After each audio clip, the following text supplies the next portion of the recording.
क्या हो अगर आपके इमोशंस आपके कंट्रोल में हो। आप एक ऐसे मिस्टीरियस पर्सन बन जाओगे जिसको सभी लोग लाइक करते हैं, जैसे थॉमस शेल्बी, लिवाई एक्रीमैन, प्रोफेसर या फिर आपका कोई भी फेवरेट एक्टर और एल्स। इनके कैरेक्टर आपको इसीलिए पसंद आते हैं क्योंकि इनको अपने इमोशंस को कंट्रोल करना काफी अच्छे तरीके से आता है, जिससे ये हर डिफिकल्ट सिचुएशन से डील कर पाते हैं। अगर आप नोटिस करो तो आपके लाइफ में भी आधी से ज्यादा प्रॉब्लम्स आपके अनकंट्रोल्ड इमोशंस की वजह से ही आती है। वो सारी जगह जहाँ पर आपकी बातें बनने वाली होती हैं, आपके इमोशंस के कारण वो बातें बिगड़ जाती हैं। देन आपको बस रिग्रेट फील होता है कि क्यों मैं वहाँ पर शांत नहीं रह सका, काश मैंने अपने गुस्से पर, अपनी हंसी पर कंट्रोल कर लिया होता। सो ये सारी बातें कहीं ना कहीं आपके लाइफ से रिलेटेड है एंड आई एम श्योर कि तुम भी चाहते हो एक mysterious, confident and successful person बनना। सो पेन और पेपर लेकर बैठ जाओ, क्योंकि तुम बस एक वीडियो देखकर अपने इमोशंस पर मास्टरी नहीं कर सकते। इसके लिए तुम्हें इस वीडियो में बताए जाने वाले सभी स्टेप्स को अच्छे से फॉलो करना होगा और उनको प्रैक्टिस करते रहना होगा।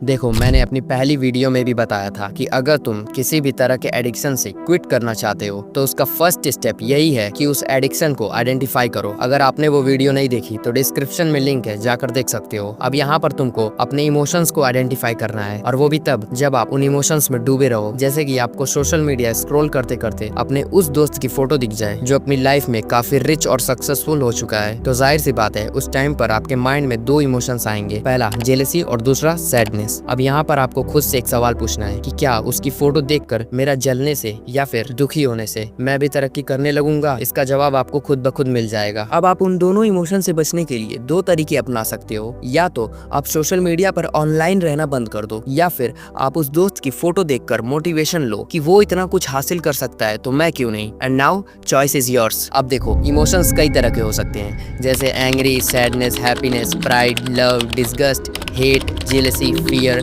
Surprise, Joy etcetera. आपको अपनी लाइफ में ये सारे इमोशंस को आइडेंटिफाई करते हुए चलना है, और जब भी ये आप पर हावी हो, मतलब कि जब भी आपको गुस्सा आए या फिर डर लगे, तो उस टाइम पर आपको खुद से ये सवाल पूछना है कि क्या ये गुस्सा करना मेरे लिए बेहतर होगा और मेरी लाइफ पर इसका क्या इम्पैक्ट पड़ सकता है। आपको अपनी लाइफ को थर्ड पर्सन की पर्सपेक्टिव से देखना है कि इस बंदे को एग्जाम में फेल होने का डर है, ये छोटी छोटी बातों पर गुस्सा हो जाता है, ये हंसता बहुत ज्यादा है जिससे लोग इसे चूतिया समझते हैं। जब आप ऐसा करने लगोगे तो आपके इमोशंस धीरे धीरे आपके कंट्रोल में हो जाएंगे। और हाँ, आपको सिर्फ देखना ही नहीं है बल्कि उनके अगेंस्ट एक्शन भी लेना है कि मैं अपने गुस्से, अपने डर, अपनी जेलसी को कैसे काबू में ला सकता हूँ। देखो, सीधी सी बात है कि अगर तुम अपने इमोशंस पर कंट्रोल पाना चाहते हो तो तुम्हें लाइफ के हर सिचुएशन में शांत रहना होगा और अपने इमोशंस को ऑब्जर्व करना होगा, क्योंकि जब तुम अपने इमोशंस को एक्सप्रेस करते हो तो लोग उसका फायदा उठाकर तुम्हें मैनिपुलेट कर सकते हैं। तुम्हें अपनी लाइफ में किसी भी चीज से लगाव नहीं रखना है, चाहे वो घर बार, दोस्त यार, पैसा प्यार ही क्यों ना हो, क्योंकि जब तुम किसी चीज से लगाव रखते हो तो तुम्हारी थिंकिंग पावर लिमिटेड हो जाती है और उस चीज के खो जाने पर आपका जीना मुश्किल हो जाता है। और कहीं ना कहीं आप ये अच्छे से जानते हो, ढेरों सारी मूवीज में, ढेरों सारी वेब सीरीज में आपने ये चीज देखा होगा कि किस तरह हीरो की गर्लफ्रेंड उसको छोड़ कर जाती है, उसको धोखा देकर जाती है, जिससे हीरो की लाइफ पूरी तहस नहस हो जाती है। वो दिन रात डिप्रेशन में पड़ा रहता है। बट यहाँ तुमको एक रियल हीरो बनना है जो इन सब चीजों के खो जाने पर कहता है कि मुझे फर्क नहीं पड़ता, क्योंकि उसे पता है कि ये सब बस एक इमोशनल अटैचमेंट है। और आपको भी कुछ ऐसा ही माइंडसेट रखना है। आपको अपनी लाइफ में किसी भी चीज की फिक्र नहीं होनी चाहिए सिवाय आपके गोल्स के। जब आप डेली मेडिटेशन करते हो तो आपकी बॉडी रिलैक्स और कामली बिहेव करती है, जिससे आप अपने इमोशंस को कंट्रोल कर पाते हो। इमोशंस को कंट्रोल करना मतलब अपने इमोशंस को दबाना नहीं या फिर उनके बहाव में बहना नहीं, बल्कि आपको ये पता होना चाहिए कि मैं अपनी फीलिंग्स को कब, कैसे और कितना एक्सप्रेस करूं कि लोग मेरा मजाक ना उड़ाएं, मुझे मैनिपुलेट ना कर सकें। और इसे ही कहते हैं self regulation. So daily meditation करो, क्योंकि ये तुम्हें न केवल इमोशनली बल्कि फिजिकली और मेंटली भी स्ट्रांग करती है।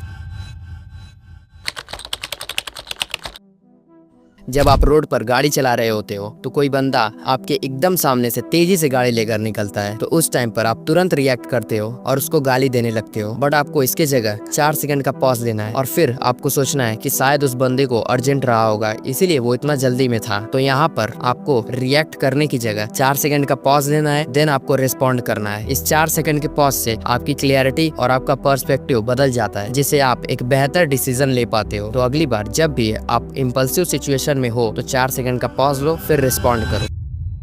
आपके लाइफ में 80% रोल प्ले होता है इस इमोशनल क्वोशंट का, जिसे आप EQ कहते हो, और बाकी का 20% रोल प्ले होता है IQ का, यानी इंटेलिजेंस क्वोशंट। आपको बचपन से ही स्कूल भेज दिया जाता है ताकि आप इस 20% यानी अपने IQ को इंक्रीज कर सको, अपने IQ को पावरफुल बना सको। बट कोई EQ पर ध्यान ही नहीं देता, जिसका हमारी लाइफ में 80% रोल प्ले है। और यही कारण है कि इंसान स्ट्रेस और डिप्रेशन जैसी चीजों में पड़ जाता है, प्रॉब्लम से डरने लगता है और अपनी लाइफ में एक अनसक्सेसफुल पर्सन बनकर रह जाता है। सो अभी तक आप ये समझ चुके होंगे कि इमोशंस का हमारे लाइफ में क्या रोल प्ले है और इसे क्यों, कब, कैसे यूज करना है, जिससे आप अपनी लाइफ में सक्सेस पा सको। एंड आई नो कि तुम भी चाहते हो एक सक्सेसफुल पर्सन बनना, लाखों करोड़ों रुपए कमाना, अपने पेरेंट्स को वो सारी खुशियां देना जिसके वो हमेशा से हकदार रहे हैं। तो इसके लिए फर्स्ट ऑफ ऑल आपको अपने माइंडसेट पर वर्क करना होगा।